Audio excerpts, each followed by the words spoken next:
Good afternoon, everyone, and welcome to Live at 4 on this Wednesday. We have a special guest today. We do. Farm Director Pam Yankee is going to be here. She's going to be taking your calls. And we're also going to talk about the challenges facing dairy farmers right now. It's almost a crisis. It's like the perfect storm with the weather and with low milk prices and tariffs. Pam will be talking about that, and Mark and I will let you know when it's time to call in. And we'll find out where she's been for the last month and a half. Yes, exactly. She's recovering a little bit. Morning show or the noon show, so we're grateful she's here. It'd be good to see her. Here's what's making news on this Wednesday. Many Madison residents are voicing opposition against a proposed wheel tax for drivers in the city.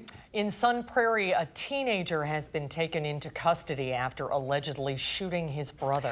And Turkey's president has announced a military offensive into northeast Syria. We'll share how President Trump is reacting. Let's take a look outside today. Another beautiful fall day. The colors must be getting close to peak, aren't they? Not around here. Not really? No. Still a little ways to go? Because it's really getting beautiful outside. There are the weather words. Changes. Dave Caulfield in the backyard singing a bad tune. Yeah, exactly. With temperatures undergoing some dramatic changes as we get into this weekend. We're already seeing some of those changes right now in Madison on our WISC-TV Skycam, with mostly cloudy skies showing up right now.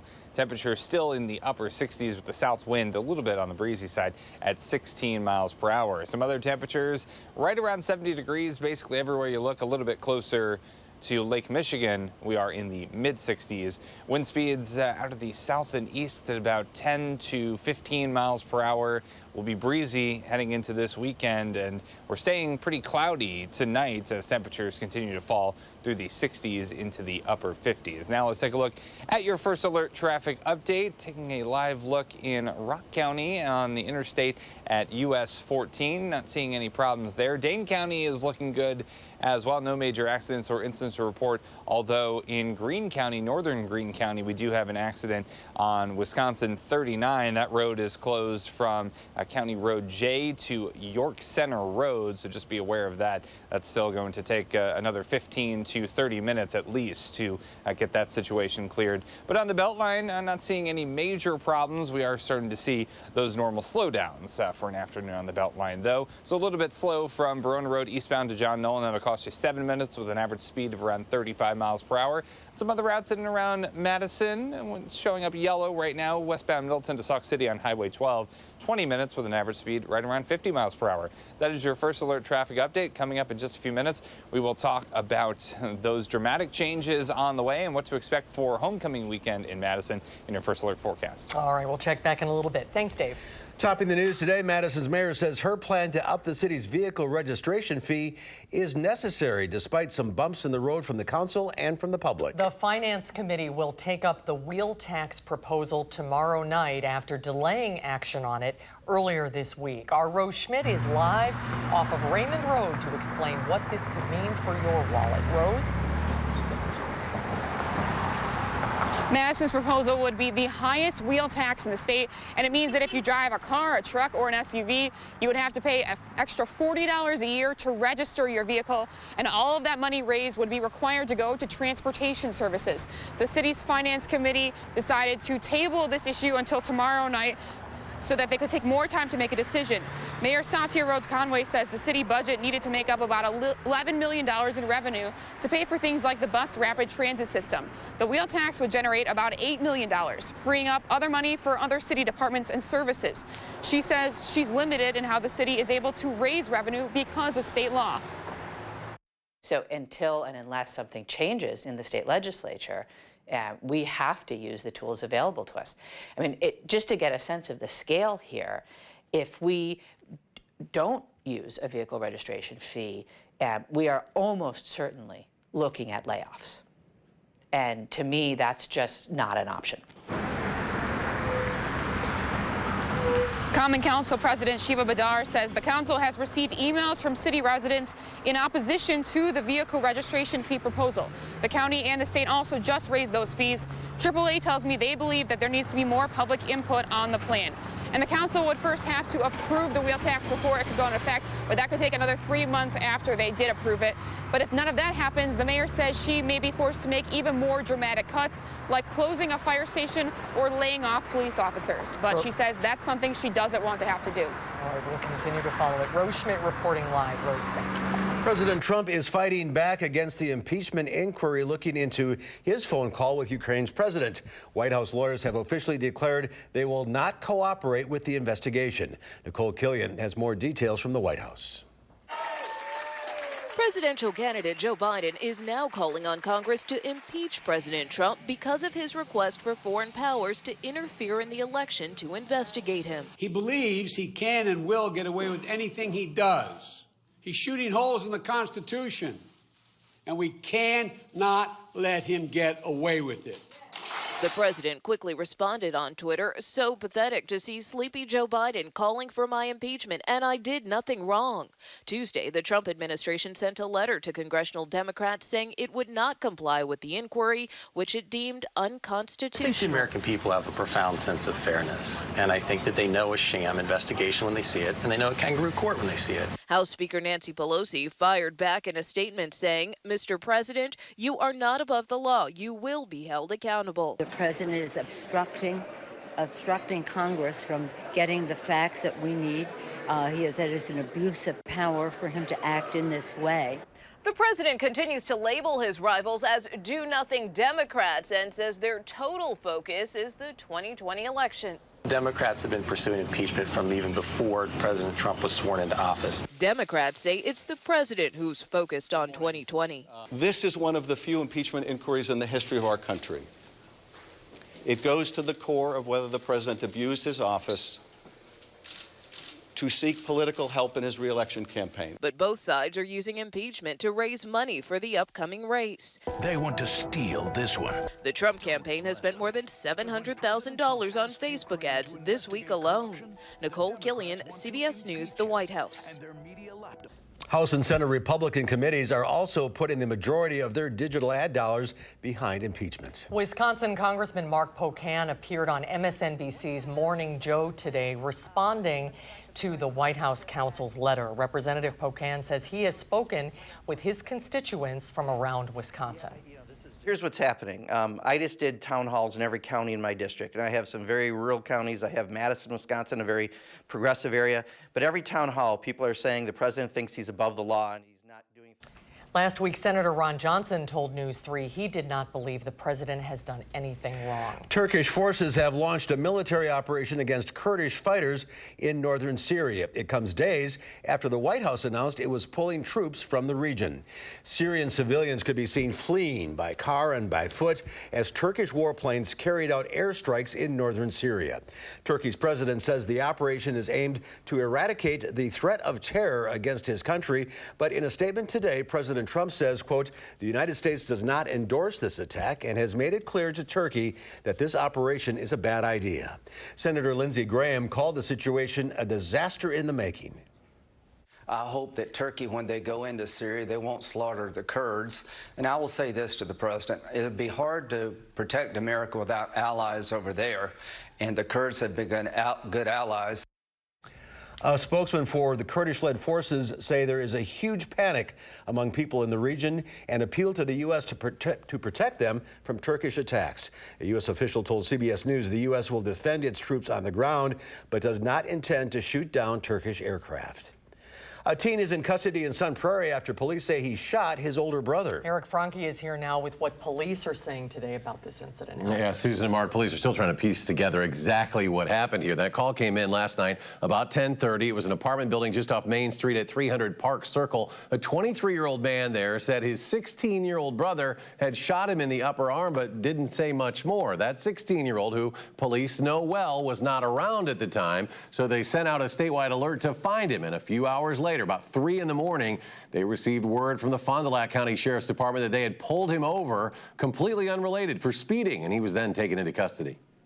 Part of it what helped is he was violating the law, so the fact that he was speeding, that was very fortunate for us, because it just so happened he was speeding in an area where there was a Fond du Lac Sheriff's deputy who pulled him over, pulled the vehicle over for speeding, and that was obviously a big break in this investigation. Now, police are still putting together this investigation, but they say based on the charges filed here, it was intentional, not accidental, no threat to the general public. The teen is currently being held in the Dane County Juvenile Reception Center, tentatively charged with first-degree reckless endangering safety. The older brother said to be in the hospital in stable condition. Mark, Susan. All right, Eric, thank you. You're welcome. Thank you, Eric. Sure. Still to come at 4, new concerns about e-cigarettes and flying. It's the lithium-ion batteries in the e-cigs. They can catch fire. More on that when Live at 4 continues. You're watching News 3 Now, live at 4.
Lithium batteries are in most of our computers and phones. But there are new concerns over e-cigarettes when it comes to air travel.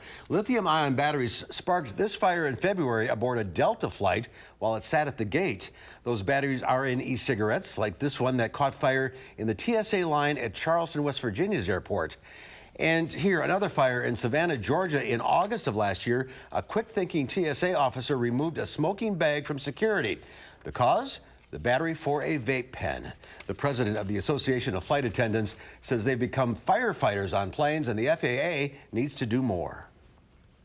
A lithium-ion battery fire on a plane can be catastrophic. How about we just not have these e-cigarettes on the plane at all?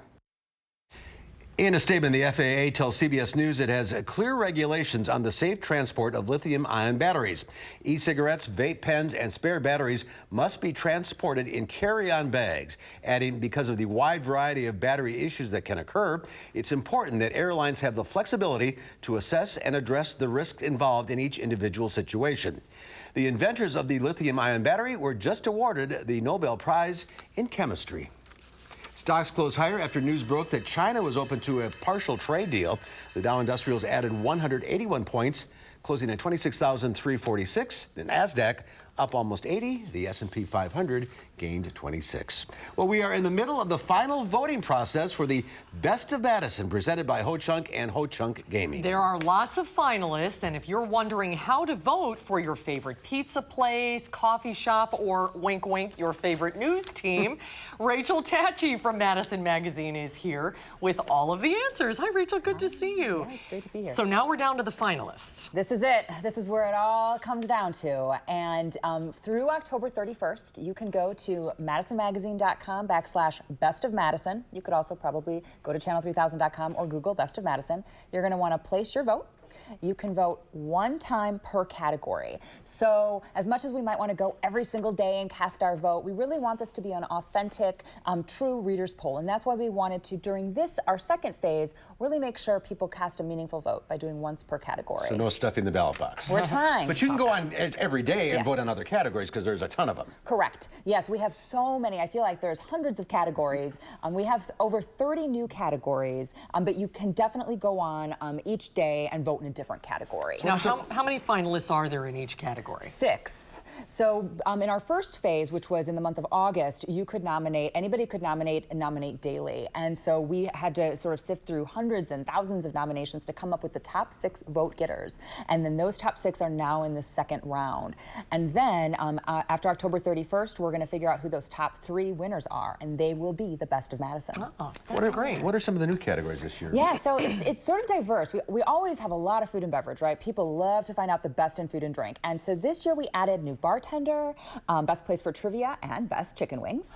Very fun. But we also have sort of diversified this list and wanted to become really helpful for people who are looking to remodel their home, per se. So we have best electrician, best flooring, heating and cooling home builders, also interior design, and then local makers, and best resort. So the list has really become much more expansive and really there to cater to everybody as they're looking for who is the best in Madison and who should I support. Sort of like a local Angie's List. Exactly right. That's what I've been saying, Mike.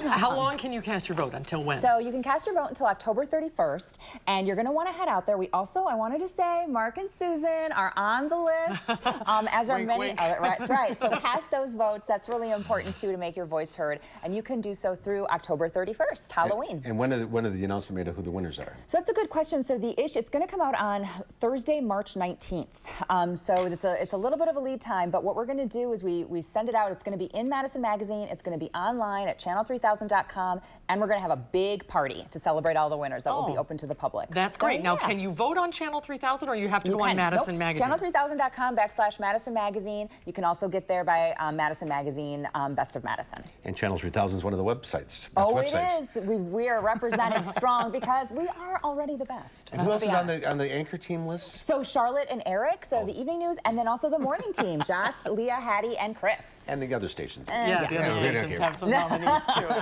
All right, get online, start voting. That's right. Can't wait for the finals. Rachel, good to see you again. Thanks, Rachel. Great to see you. Thank you. There's more to come at 4, including a look at your first alert forecast. And then coming up tonight at 5, police in Rock County say they're looking for the person responsible for breaking into 2 rural homes. Why neighbors say they cannot believe it happened there. That's coming up at 5.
Take a look at this. A massive crane collapse was caught on camera on the California resident's doorbell camera.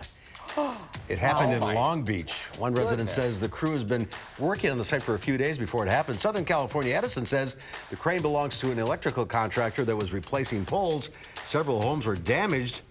One person was left with minor injuries. The crane didn't fare so well. That really crashed. That's scary. Yeah. But it kind of went in between the two homes there. Yeah, it's kind of nice. That's well placed. Yeah, exactly. The size of that crane. Wow. Goodness. All right, everybody's okay. That's a good thing. Yeah. And I think everybody will be okay after this weekend, but we'll survive. It's going to shake some things up, that's for sure. With temperatures going from 70s today to feeling like the 20s by Saturday morning. It's possible. So we'll go over the dramatics as we get into this weekend. Your first look forecast in just a few minutes.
Good afternoon. I hope you had a really nice Wednesday so far. Plenty of sunshine so far on this Wednesday, but we are starting to see some changes. The clouds are moving in from the west and southwest, and we'll see mostly cloudy skies as we head into tonight. Our big powerful low pressure system on the way. You could start to see it a little bit on satellite, but where we can really see the dramatic changes is on our temperature map. So we're right around 70 degrees in Madison, but check out temperatures right now in Montana, already in the 30s. So this very cold air is on the way to southern Wisconsin. Won't be necessarily as potent as that, although it could feel like the 30s and 20s as we get into this weekend. We won't have to deal with any snow across southern Wisconsin, at least any snow that we need to worry about, but we are seeing those snow showers starting across portions of the high plains. And then as we move a little bit farther south and west of us, showers and thunderstorms starting to break out. I don't think we'll see any rain across southern Wisconsin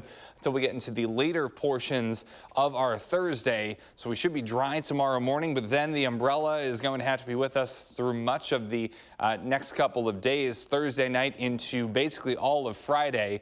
We'll expect to get some rain showers and even some thunderstorms at times. Madison on the Edgewater Skycam, as I mentioned, over the last few hours, we've seen some higher level clouds move in advance of that low pressure system getting a little bit closer. Today's high of 70 degrees, about 10 degrees above normal for this time of year, but it's our lows that we're going to focus on as we get into the next couple of days. We could be talking about the first frost of the season for some of us.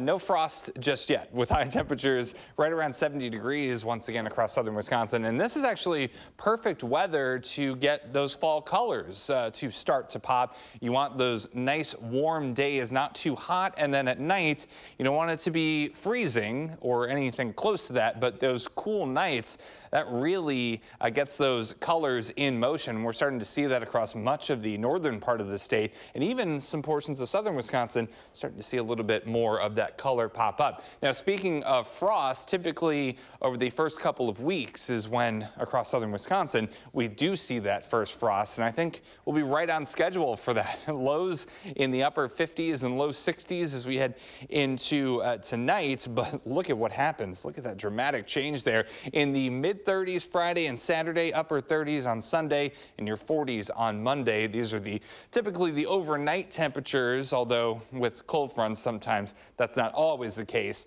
But I think on Friday nights is really the best chance for seeing some of that patchy frost closer to Madison. And again, as I mentioned, with the gusty winds at that time, could feel like the 20s at times. For tonight, temperatures falling to near 50 degrees, becoming mostly cloudy and staying mild. For tomorrow, showers and thunderstorms possible, especially later in the afternoon, mostly cloudy skies.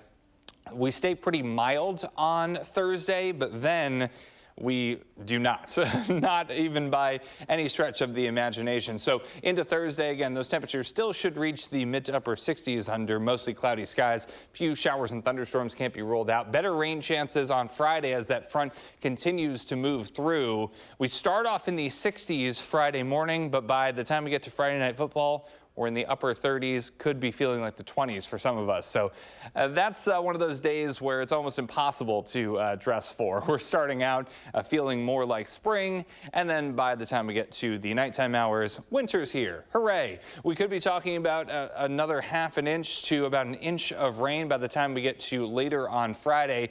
And as I mentioned, those wind chills in the 20s definitely possible as we get into this weekend. Frost at night for Saturday and Sunday.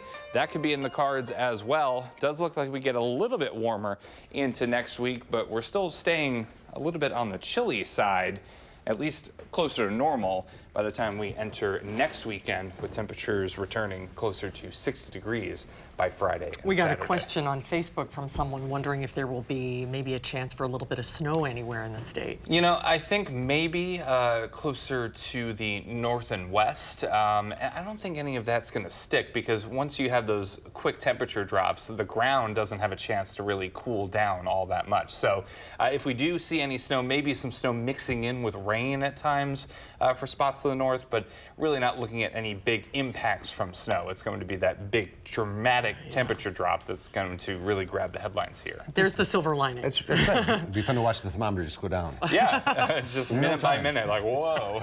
All right, Dave, thank you for the warning. A new survey finds many of us are not concerned about poor posture, even though it can have a big impact on the body. We just sat up straighter when you were reading that. Katherine Johnson shows us how some small changes can make a big difference.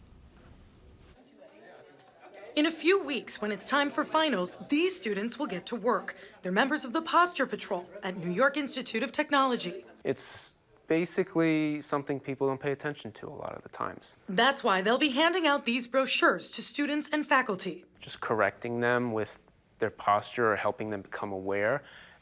I realize that it makes such a huge difference and is what we consider preventative medicine. Sitting at our desks, staring at our devices, or just walking around, posture is a big part of our day. Start to bend forward. Dr. Mark Gugliotti is an associate professor of physical therapy. He says poor posture can lead to different types of pain. The neck, the head, the shoulders, the elbow, hips, low back, knees, feet and ankles. The whole body is subject to any sort of postural dysfunctions. Dr. Gagliotti and his students show us the right way to sit at a desk. To start, feet should be flat on the floor.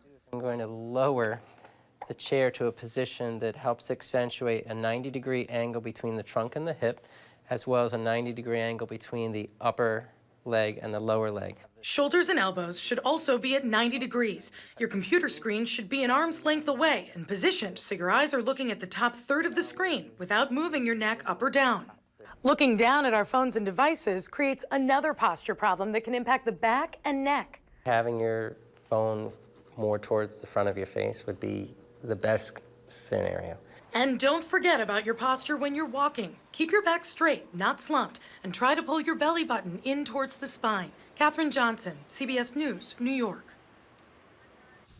I think we're sitting at our desks wrong. That was interesting, wasn't it? The whole thing is wrong. If left untreated, poor posture can actually lead to nerve compression in the back of your neck, and that can lead to headaches. Poor posture can also impact the lungs of patients with asthma, COPD, and emphysema. Well, still to come at 4 is Wisconsin's dairy industry in a crisis. We'll get some insight into this very important story with Farm Director Pam Yonke. She joins us when Live at 4 continues.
Live Look shot. at that. Red Lodge, Montana.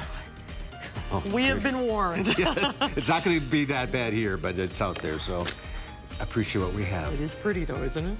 You know, don't start, Susan. We'll be taking your calls today for Q106 Farm Director Pam Yankee. In the next segment, if you have a question for Pam, the number is 270-9933. We'll remind you of that in just a little bit. But first, we wanted to invite Pam to talk about the challenges that our Wisconsin dairy farmers are currently facing. And before we talk about that, welcome back. You've been gone for 2 months. Well, a month. A month. But What feels like forever. happened? So it's old lady maintenance, quite honestly. I broke, somewhere along the way, Farm Babe broke a little bone on the top of my foot, but farm kids spit on it, rub dirt on it, keep going, lace your boots tighter, you got to keep going. Yeah. Well, the doctor said, if you keep that up, it's going to turn into arthritis, and I'm not going to be able to fix it. So you better fix it now. Well, I want to do it before that snow that we just saw shows up. And you're in a little scooter I'm now. on a scooter. I'm mobile. I was out at World Dairy Expo and that, but it's not my mode of transportation that I prefer. So, but hopefully in the next couple of weeks, we'll be back to everything on normal. All I've been told is behave myself. Yes. Don't push it because you can make it so much worse. Exactly. And you and I have been yes, talking about this. I feel your pain. And So Buck was the chauffeur today. Buck is hiding around the corner. So let's talk about what's going on with our farmers. Do you think it's an overstatement to say that our Wisconsin dairy farmers are in a crisis? How would you describe what's going on? It's not just Wisconsin, it's any dairy farm. It's any farm, quite honestly. They are all in crisis. Doesn't matter if it's corn, beans, cattle, or dairy. But dairy does seem to be the hardest hit because we are a 365-day commitment. Cows got to be milked. People have to be out there to do that. And the bills still have to get paid. Our milk price has improved going into the fourth quarter of 2019, thank goodness. But the catch is now we still have Mother Nature working against us. I just got done doing a radio interview talking about how are we going to manage all the manure if these saturated fields don't get a chance to dry out. We're delayed by 2 to 3 weeks as far as our corn or soybeans are concerned, being ready for the harvest. Well, in Wisconsin, we don't get that kind of time to stretch it out. So there's a lot of elements that are working against them. And one thing I do want to remind people is, I hate to say it in context to agriculture, but October is Suicide Prevention Month for a good reason. We got so many things that are pressing down on our farmers. So if you are a neighbor to a farmer, if you've seen them in church, you see them at the grocery store, your kids go to school with a farm family, please take a moment and tell them that you appreciate them, that you're thinking about them, bake them some cookies, drop a note in the mailbox if you don't want to meet them. Tell them how important they are to your community. It's amazing what that simple gesture can do. I'll take a note in my mailbox versus 2 days of dry weather. Now, my guys are going to say that's not true. But, you know, that can make a big difference when somebody's having a very, very bad day. Is there any hope for the small dairy farmer in Wisconsin? Yes, there is. You know, everybody got all carried away with Secretary Perdue last week in Wisconsin. The only phrase you heard was, get big or get out. That is not what he was talking about. He used his own farm as an example. He said, my dad had 2 kids he put through college on 318 acres in Georgia. You wouldn't be able to do that today. When's the last time your health care insurance went down? When's the last time your electric bill or anything else, property taxes went down? Just doesn't happen. Kids' schooling has not got any cheaper. Farms have to kind of think about how they're going to take care of living expenses, and many of them have decided that they're slowly getting a little bit bigger. That doesn't mean going from 500 to 3,000 cows, folks. It means simply going up a couple gradients so maybe your son and daughter can get involved in the farm and still be able to have a quality of life. It's just about scaling up. We've been doing it in agriculture since I was a sprout.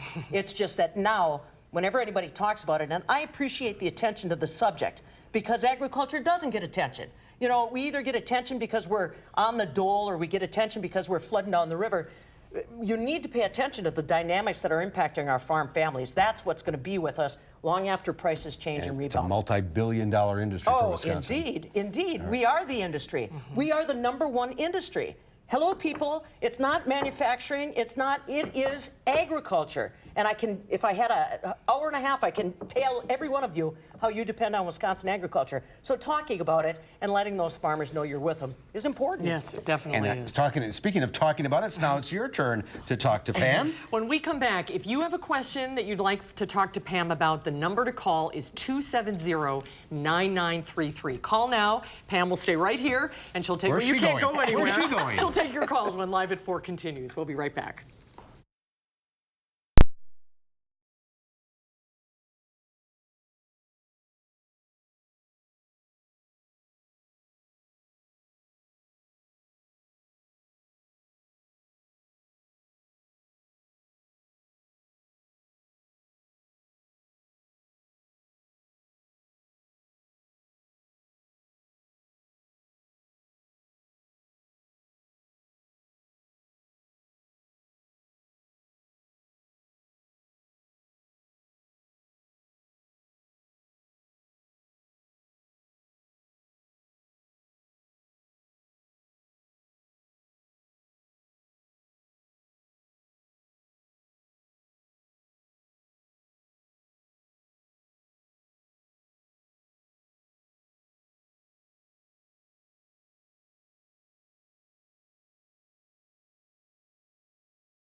Good afternoon. Here's your first alert traffic update. We are now looking at Dane County. We do have a couple of incidents that we want to let you know about. On US 14 westbound, there's an accident at Pinehurst Drive that just popped up over the last 5 minutes or so. And we're still looking at that closure in Greene County.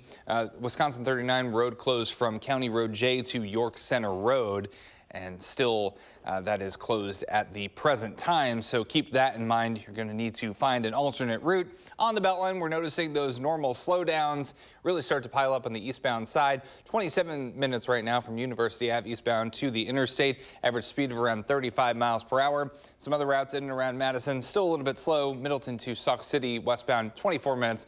Average speed of around 40 miles per hour. And that is your first alert traffic update. All right, Dave, thank you.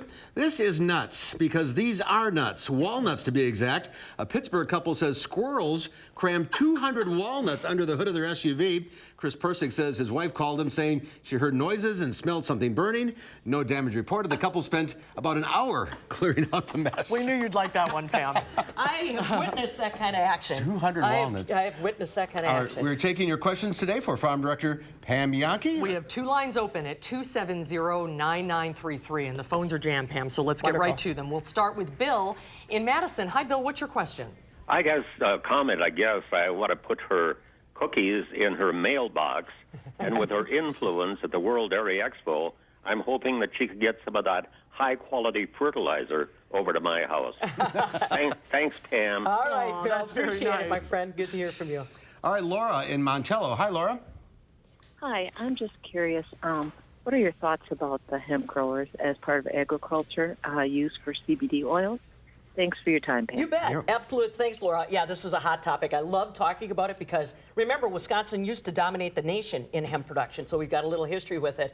The catch is, over the past 2 years, when I've got people that have gotten so excited about hemp, Mother Nature has quashed many of their hopes with bad weather. Hemp is a tricky crop. It's not just something you can go out and toss seeds and expect to crop. You've got to manage it. You've got to really manage the harvest, which is going on right now, and you better have a contract for where it's going to go. So to your point, Laura, it's got a bright spot, I hope, on the horizon, but it costs a lot of money for farmers to get into it. And like I said, we've got a lot of people that have never grown so much as a garden that have decided they wanted to try hemp. So I say the verdict is not yet in on Wisconsin's participation and acreage commitment on hemp. Maybe we'll wait and see what 2020 brings us, or at least the harvest of 2019. And you need a license to grow it? Yep. We're still one of those states that requires permitting, but we'll see if that changes in the future. Okay. All right, let's go to Doris in Prairie du Sac. Hi, Doris. What's your question? My question, Pam, is these large, huge dairies that have been allowed to be established in Wisconsin, they have hurt our basic family farms. Our barn literally died. Our son did such a great job of raising the herd that we had to go to a 4-robot barn. We got caught with $14 milk and rising interest. This is very scary. Well, you make a very good point, though, and one that I was trying to tell Mark and Susan about. You are demonstrating exactly what I get a little concerned about. We are seeing a change in some of our family farms. A lot of family farms decide that they want to retire out. It's a very physical situation. But I hate the headline that Wisconsin is lost farms. We haven't lost farms, folks. They've quit milking cows.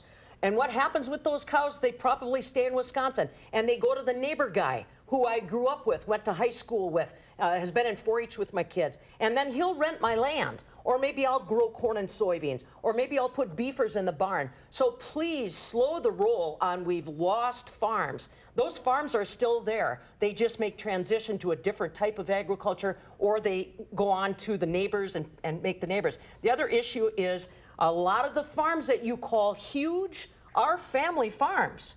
Today, you may have 4 brothers, along with dad, all milking 2,000 cows. One manages the crops, one takes care of the babies, one takes care of the cows, and one maybe has another part of the accounting, for example. 4 families that have to rely on those cows, to your point, with $14 milk. That's why that scale-up is necessary. They want to take vacations. Their kids want to be in sports. They need to have some base so they can stay on that farm. And like I said, I hate getting caught up on language. Huge, big factory drives me nuts. They're family farms 99% of Wisconsin farms are family owned. All right, let's go to Maggie in Madison. Hi, Maggie. Hello. Hi, what's your question? Well, my question is, how does the sale of almond milk affect the sale of cow's milk? I just wonder. Yeah. All the nut milks. Yeah, well, good question. All the imitators, what we call them. Yeah, you're right, Maggie. It's been a drag. We are bummed out to see that so many people want to go with a flashier label or something different. But it's been happening to fluid milk for a while. The good news is you live in the state of Wisconsin. Cheese consumption is up, I believe, between 20 and 30%. So it seems like while consumers may go away from one dairy product, they do come back to another dairy product. Greek yogurt's another really hot category, and we're seeing more and more of that developing. Fluid milk needs to rethink itself. This is Farm Babe's opinion. How many of us are still drinking out of a plastic jug when all the other ones are in flashier containers? The fluid milk industry has to rethink how we're approaching that consumer. One company, Fairlife, has done a very good job on, they enhance the protein content. They've got a very full body flavor to their milk, and their market share has grown 15% when fluid milk's been down. So a lot of it is how we talk to our consumers in the grocery store with that packaging. But yeah, I say you can't milk an almond. You show me how you can milk an almond. And there's legislation on the federal level to not be able to, Right. to change the label. If we got it all right, I wouldn't have a story tomorrow, kids. Bob in Stoughton. Hi, Bob. What's your question? Well, my question is, on the new news, when she does the milk prices, she has a dollar figure on the arrows. What does that mean? When I do the price on the fluid milk, you mean? Yes. Yeah. So what I do, farmers talk in hundredweight. Nobody buys milk in hundredweight. So what I try to do for our Channel 3 viewers is I will average out 6 months of the fluid milk price. I'll tell the farm audience maybe it's at $17.94 a hundredweight, but that's $1.49 per gallon at the farm gate. Meaning, to help consumers better understand, that's what today's dairy farmers are getting for that raw milk at their farm, about $1.49 or less per gallon. Okay, glad you cleared that up. We could do a whole segment on your noon show markets. I can't wait to see you back on the news show. I know, I agree. Heal up. I'm Get better. hoping. Good to see you. We're out of time. Thanks for your calls, everybody, but this is such an important topic. We'll do it again really soon. Thanks, Pam. guys. Great to Appreciate see it. you. Take care. We'll see you soon. Yep. We'll have a final check of your forecast coming up.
enjoy it while you can. Yeah, temperatures still near 70 this evening. Should be a really nice evening with clouds on the increase, especially as we get into later tonight. Temperatures will eventually dip to near 50 degrees, still staying mild overnight, and then cloudy tomorrow with showers and thunderstorms possible, especially later in the day.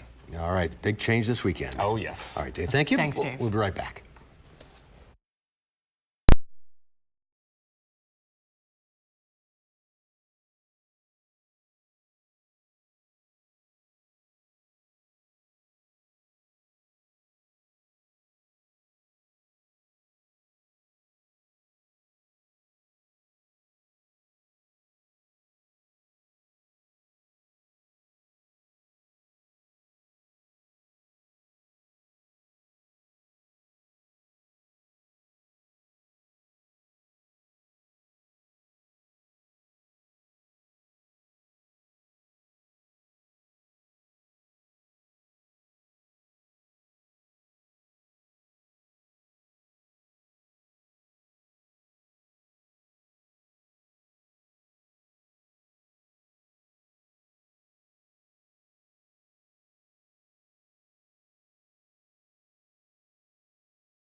In today's Final Touch, we have a once-in-a-lifetime opportunity for you. It's in honor of college football's 150th anniversary. How would you like to stay overnight in the Goodyear Blimp?